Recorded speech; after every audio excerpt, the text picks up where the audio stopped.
बिस्मिल्लाहिर्रहमानिर्रहीम अस्सलाम वालेकुम नाज़रीन मोहतरम। आज हम आपको सऊदी एम्बेसी की मौजूदा सूरत हाल बताने जा रहे हैं, जिसमें हम आपसे डिस्कस करेंगे कि आजकल कितने पासपोर्ट जमा हो रहे हैं और पासपोर्ट जमा होने की रफ्तार क्या है, उसकी स्पीड क्या है, वीज़ा स्टैंपिंग का प्रोसेस आजकल किस रफ्तार से चल रहा है।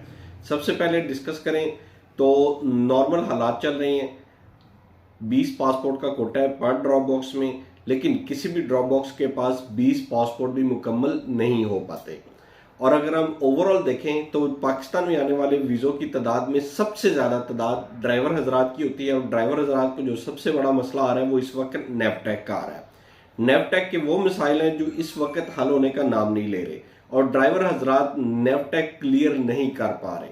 कुछ ड्राइवर हजरात नहीं कर पा रहे और कुछ ये लोग करने नहीं दे रहे, उनको बार बार फेल कर देते हैं। सिर्फ उसी बंदे को पास करते हैं जो पैसे दे के नेपटैक करवाने जाता है।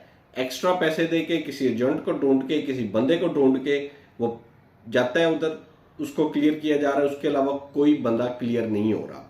अब डेफिनेटली आप लोगों को भी मालूम है कि बहुत सारे पाकिस्तान में ड्राइवर हजरात के वीज़े ऐसे होते हैं जिन्होंने वहाँ पे जाके ड्राइविंग करनी ही नहीं होती।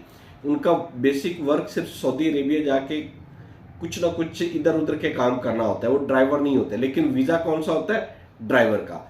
उन लोगों को इस बारे में सबसे बड़ी मुश्किलात हो रही है, क्योंकि वो ड्राइवर प्रोफेशनली होते नहीं, गाड़ी उनसे चलाई नहीं जाती, तो परेशानी का सामना करना पड़ता है उनको। अगर हम सेकंड एंड पे, इसके दूसरे एंड पे बात करें तो उसमें इनको जो सबसे बड़ी मुश्किल आ रही होती है वो नेपटैक के बाद मेडिकल में है। मेडिकल में भी सिमिलरली प्रोसीजर जारी है और उनको पेंडिंग कर दिया जाता है। खाम में काफ़ी ज़्यादा पेंडिंग कर दिया जाता है। आपको पता है कौन कौन से मेडिकल सेंटर कर रहे हैं, ये हमने आपसे ऑलरेडी डिस्कस किया हुआ है। तो ये वो सारी सूरत हाल है जो मिला के एम्बेसी में प्रेशर काफ़ी ज़्यादा कम है। मेन रीज़न नेपटैक है। लेबर के नेपटैक की अपॉइंटमेंट नहीं मिलती, कई कई दिन नहीं मिलती।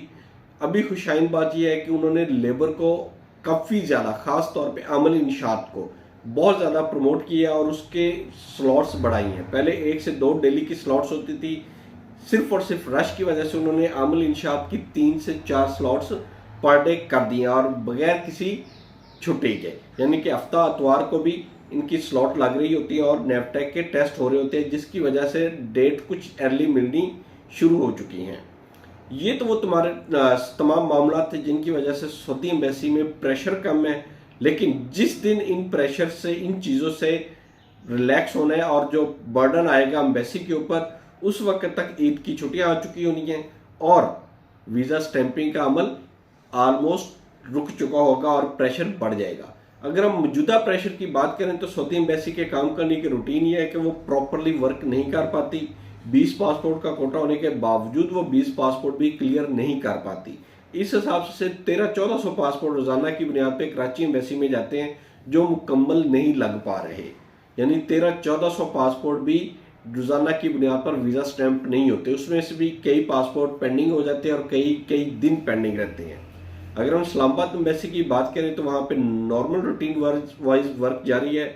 जो पासपोर्ट जाता है रूटीन में डेली की सबमिशन होती है और डेली ही लग के आ जाता है। वहाँ पे किसी भी किस्म की कोई डिले और कोई भी परेशानी का सामना नहीं है। जस्ट डॉक्यूमेंट आपके पूरे होने चाहिए, नेपटैक, पासपोर्ट, मेडिकल, शनाख्ती कार्ड, तस्वीरें, अक़द अमल और करैक्टर सर्टिफिकेट अगर आपके पास है तो आपके इस्लामाबाद में पासपोर्ट वीज़ा स्टैंप होके सेम डे में वापस आ जाएगा। जबकि कराची में सेम डे मैक्सिमम आ जाते हैं, लेकिन काफ़ी पासपोर्ट ऐसे होते हैं जिनको सेम डे क्लियर नहीं किया जाता। लिहाजा ये वो परेशानी हो रही है तमाम लोगों को कराची और इस्लामाबाद में, जो हमने आपसे डिस्कस की। इंशाल्लाह हम आपसे मज़ीद अपडेट्स के लिए वीडियो बनाते रहेंगे, आपसे राब्ते में रहेंगे। उस वक्त तक के लिए इजाज़त दीजिए। अल्लाह ताला आपका हामी नासिर हो। अल्लाह हाफिज़।